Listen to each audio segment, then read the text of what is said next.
RBI అయితే మరో కొత్త చేంజెస్ తీసుకొచ్చింది. ఇది అక్టోబర్ 31 తర్వాత నుంచి అయితే ఇంప్లిమెంట్ అవ్వబోతోంది.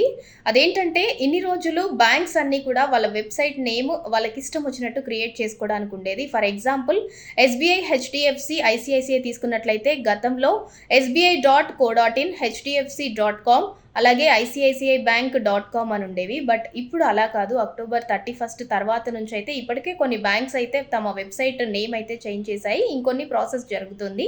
అంటే ఇప్పుడు ఖచ్చితంగా మస్ట్ అయితే అఫీషియల్ వెబ్‌సైట్స్ అన్నిటికీ కూడా బ్యాంక్ వెబ్‌సైట్స్ అన్నిటికీ కూడా .bank.in అని అయితే ఉండాల్సొస్తుంది. For example sbi.bank.in, ICICI.bank.in, HDFC.bank.in, kotak.bank.in ఇలా అయితే అఫీషియల్ వెబ్‌సైట్స్ అన్నీ కూడా కామన్‌గా .bank.in అని అయితే ఉండాల్సొస్తుంది. దానికి ముందు వాళ్ళ బ్యాంక్ ఏదైతే ఉందో ఆ బ్యాంక్ నేమ్ తోటైతే వెబ్‌సైట్ క్రియేట్ చేసుకోవాలి.